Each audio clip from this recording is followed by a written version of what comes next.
Welcome to a special edition of the Friday Fenix, the only news show in the world, except for all the other ones.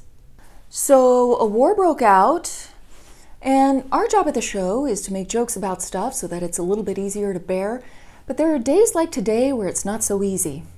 And to be honest, we wrote a lot of really brilliant jokes this week that suddenly just felt kind of off, so we rewrote as fast as we could.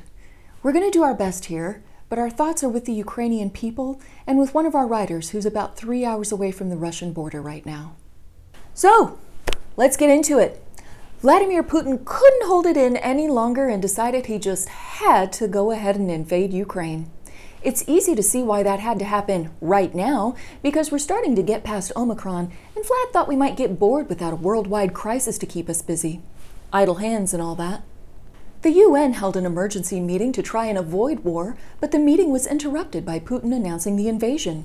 Okay, everyone, thanks for coming to the Let's Prevent the War meeting. So first up on the agenda, okay, looks like we're going to be wrapping this one up a few minutes early, and I'll see you guys at the War Happen Now What meeting in half an hour.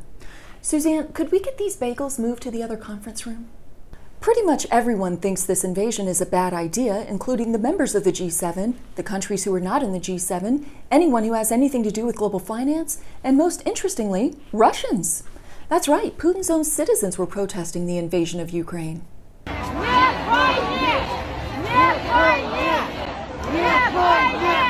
The group of people who think this is a good idea is smaller than a tardigrade's butthole.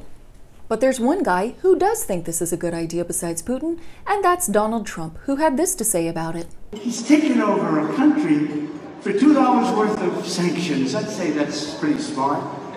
He's taking over a country, really a vast location, a great piece of land with a lot of people and just walking right in. Trump thinks it's really smart that orphans had to be evacuated by train. It's smart to bomb another country. It's smart to be so big and strong. And Putin thinks it's smart to text him pictures of that P-tape with, "Need a quick favor, can you make a statement supporting me? XXOO. Hard to imagine we'd have anything else to talk about after a potential world war breaking out, but Hard Mountain Dew was released this week. Those folks really know how to read a room. That wraps up this week's episode of the Friday Fenix. If you have any Archdukes laying around, keep them the fuck indoors until further notice. We'll see you next week.